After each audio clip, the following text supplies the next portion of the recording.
Well, Lutholds dates back really to the 1800s, but Cresco, Iowa, it's been here since 1949. So in 2015, we had two big window air conditioner units.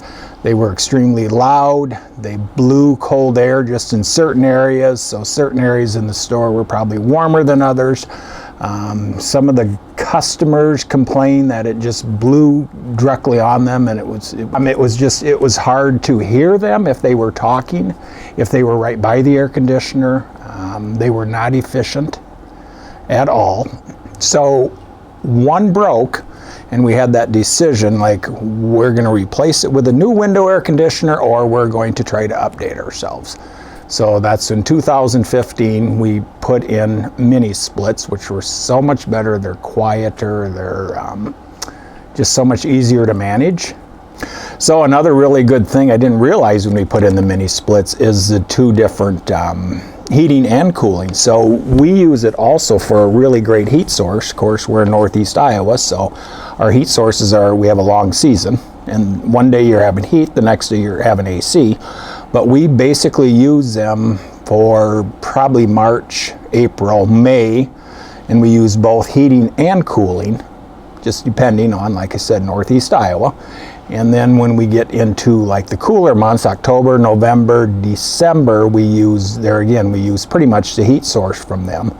We do have two other furnaces. We have a natural gas and we have a radiant heat, so very seldom do we turn the radiant heat on. We usually just use forced air for the most part, and that helps as a good backup, if you need to really take that chill out.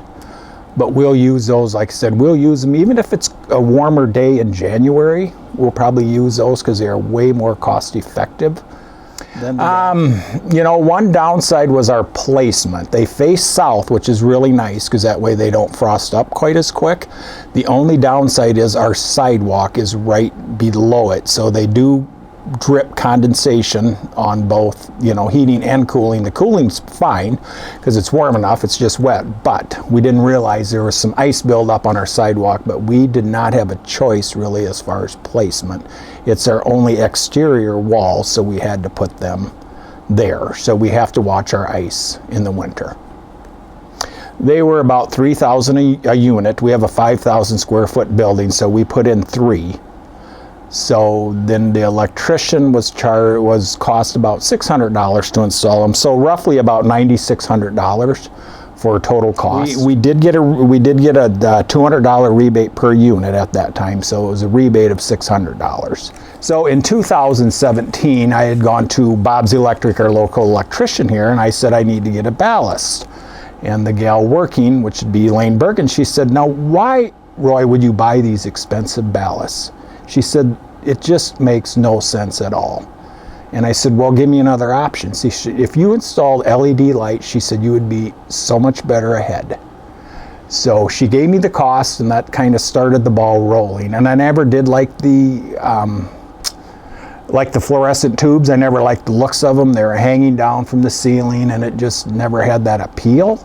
You'd walk in, you'd turn the lights on, and they would hum, and they would buzz, and they would have dark ends, and one would burn out, and then it would drip tar on stuff. So we just kind of came to the conclusion that maybe it's time to update. We talked to Bob's Electric, and we tried to get some type of cost. We had a drop ceiling or a false ceiling, so this way we could put our panels flush so you wouldn't see them. It was just a nicer, streamlined look. Was part of the reason, and now I just turn them on, and we have cut down probably to 3 circuit breakers where we used to probably have to turn on 12. Total lighting cost was about $8,200, and the rebate on that was $3,500. So we felt really good about that. They had a really strong rebate, so it was an easy decision to make on the lighting. So our total cost for both the AC units, I shouldn't say AC, or the mini splits, and the lighting was about $18,300. So it sounds like a lot at first, but after rebates we ended up $14,200, and we've looked into our energy savings, and we're saving approximately $1,700 every year. So our payback period is 8 years. which 8 years go by quite fast.